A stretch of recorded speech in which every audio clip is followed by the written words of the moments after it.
చీకులు ఇట్లా చేసుకోండి, చాలా బాగా వస్తాయి, చాలా టేస్టీగా ఉంటాయి. ముందుగా చికెన్ తీసుకుందాం. రుచికి సరిపడే సాల్ట్,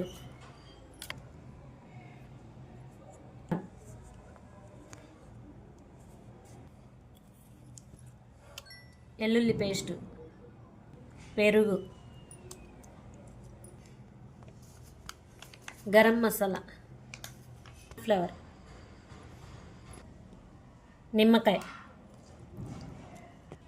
కొత్తిమీర మొత్తం ఇట్లా కలుపుకోండి.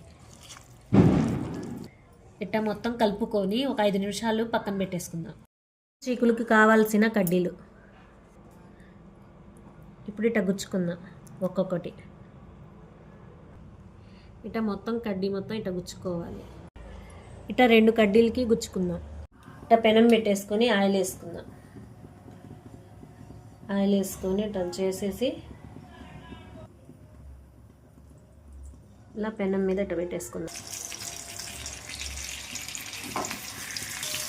ఇప్పుడు పైన ఇట్లా ఆయిల్ పూసుకుంటూ ఉండాలి. ఇప్పుడు రెండో పక్క ఇట్లా తిప్పుకోవాలి.